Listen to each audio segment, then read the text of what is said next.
As far back as I can remember, I've been a huge fan of Sonic the Hedgehog.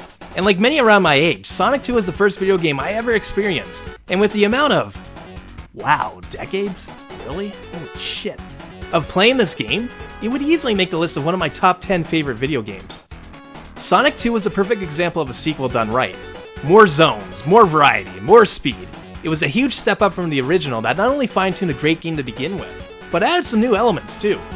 One of the obvious ones was the introduction to the spin dash. A few revs and you could get Sonic to reach places he could only dream of reaching in the original. However though, according to the North American manual, Sonic wasn't the one who invented this. Nope, apparently it was Tails who did. Another noticeable addition who would go on to become a fan favorite, as well as the most durable and expendable player 2 in existence. Like seriously, this little guy can break the game. Luigi, eat your heart out, man. Tails was also a godsend for every older brother or sister who had a younger sibling and wanted to play too. Here you go, buddy. We make a great team, don't we? Now, leave me alone. I can't say too much on the matter since I pretty much grew up an only child, but I can imagine Tails was a great way to get your parents off your back and still play single player without interferences or distractions. Well, most of the time. Little prick. Also thanks to Tails, we were first introduced to Versus.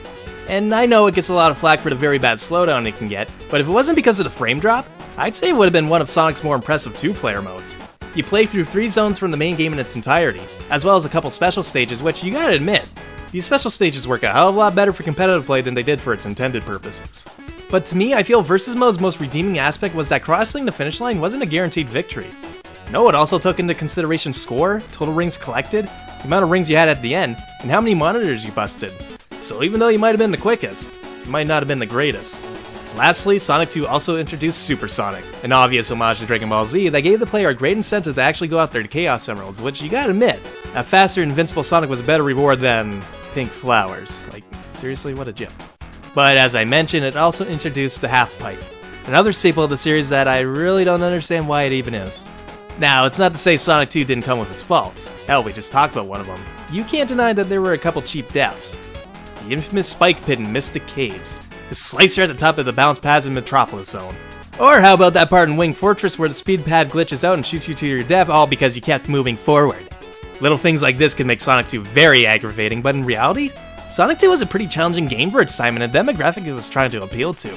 I mean sure, nowadays it could probably play through it blindfolded and it'll never hold the title of one of the hardest games by a long shot. But after my recent playthrough and was thinking about the memories I have for this game, Sonic 2 kicked my ass as a kid. I've been playing this game since I was 2 years old, and I think it wasn't until I was 9 or 10 before I was finally able to beat the Death Egg Zone. But that was the beauty of video games back then. The best ones achieved the perfect balance of challenge and fun.